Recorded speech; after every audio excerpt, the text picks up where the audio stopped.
السلام علیکم ورحمۃ اللہ وبرکاتہ۔ الحمدللہ وحدہ والصلاة والسلام علی من لا نبی بعدہ اما بعد۔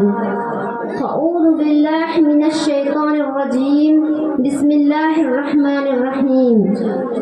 ووصینا الانسان بوالدیہ احسانا حملته امه کرہا ووضعته کرہا۔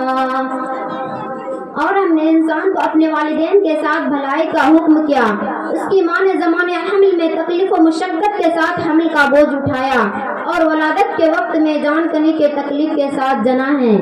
محترم سامعین اور میری دینی بھائیوں اور دوستوں، قرآن مقدس میں اللہ رب العزت نے کئی جگہ اپنی عبادت اور اپنے حق کے ساتھ والدین کے حق کا بھی ذکر فرمایا، اور جہاں مالک ارض و سما و خالق کائنات نے اپنی عبادت کی تاکید فرمائی ہے، وہاں والدین کے ساتھ حسن سلوک اور رواداری کی بھی تاکید فرمائی ہے۔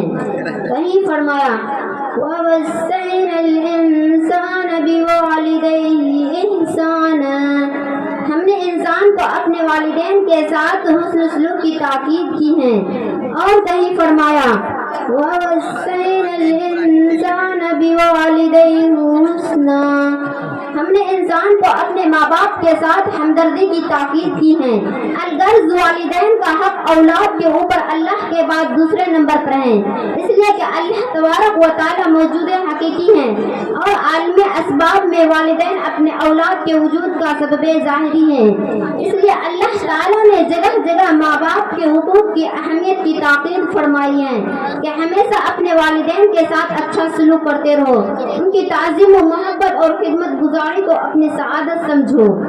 جناب رسول پاک صلی اللہ علیہ وسلم نے ایک حدیث میں ارشاد فرمایا کہ ایک نوجوان صحابی بہت زیادہ عبادت گزار تھے، نماز و روزہ، صدقہ، خیرات اور بھلائی کے کاموں میں سب سے آگے رہتے تھے، لیکن گھر میں ان کی بیوی اور ماں کے درمیان اختلاف اور انبن رہتی تھی۔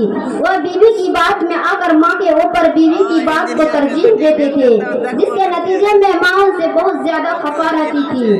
اتفاق سے اس نوجوان کی موت کا وقت آیا، ان سے کلمہ نہیں پڑھا جاتا تھا، تو ان کی بیوی نے حضور صلی اللہ علیہ وسلم کے پاس یہ کہنا بھیجا کہ میرے شوہر نزا کی حالت میں ہیں، چاہتی ہوں کہ آپ کو بتلا دوں۔ تو حضور اکرم صلی اللہ علیہ وسلم نے بنفس نفیس تشریف لائے اور حضور صلی اللہ علیہ وسلم نے فرمایا معلوم کیا کہ ان کی والدہ زندہ ہیں؟ لوگوں نے کہا جی ہاں۔ تو حضور صلی اللہ علیہ وسلم نے ان کی والدہ کو بلوایا اور ان سے کہا کہ اپنے بیٹے کو معاف کر دو۔ تو والدہ نے جواباً کہا کہ انہوں نے بہت ہی دل دکھایا ہے، انہیں معاف نہیں کروں گی۔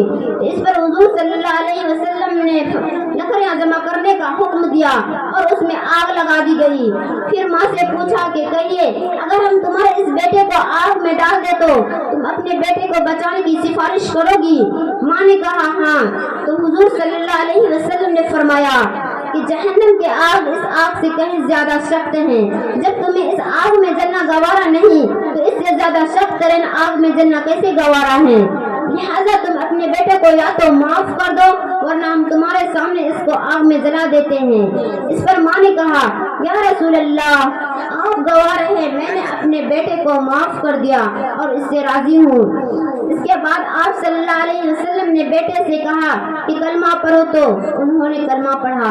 محترم سامعین، آپ نے دیکھا ماں باپ کی ناراضی اولاد کے لیے کتنی خطرناک ہے کہ اولاد اپنی جگہ خواہ کتنا عبادت گزار اور نیک صالح کیوں نہ ہو، مگر ماں باپ کی ناراضی سے کلمہ تک نصیب نہیں ہوتا۔ لیکن آج کا نوجوان جب اس کو جوانی آتی ہے تو اس نے والدین کو کیا صلاح دیا؟ یہی نہ کہ بیوی کے کہنے سے ان کی بے عزتی کی، ان کو گھر سے الگ کر دیا، ان پر جیون تنگ کر دیا، ان کا دل دکھانے کے لیے بیوی کی زبان درازیوں کو تحفظ دیا، دکان اور دفتر سے آ کر خود والدین کے اوپر ظلم ستم کے پہاڑ توڑے۔ ارے والدین کا اپنے کندھوں کا بوجھ سمجھنے والوں، اور خوبصورت کوٹھی کو ان کے لیے عیب سمجھنے والوں، ذرا اس حدیث پہ غور کرو کہ جنہوں نے اپنے والدین کی نافرمانی کی دنیا میں اللہ نے کیسی سزا دی۔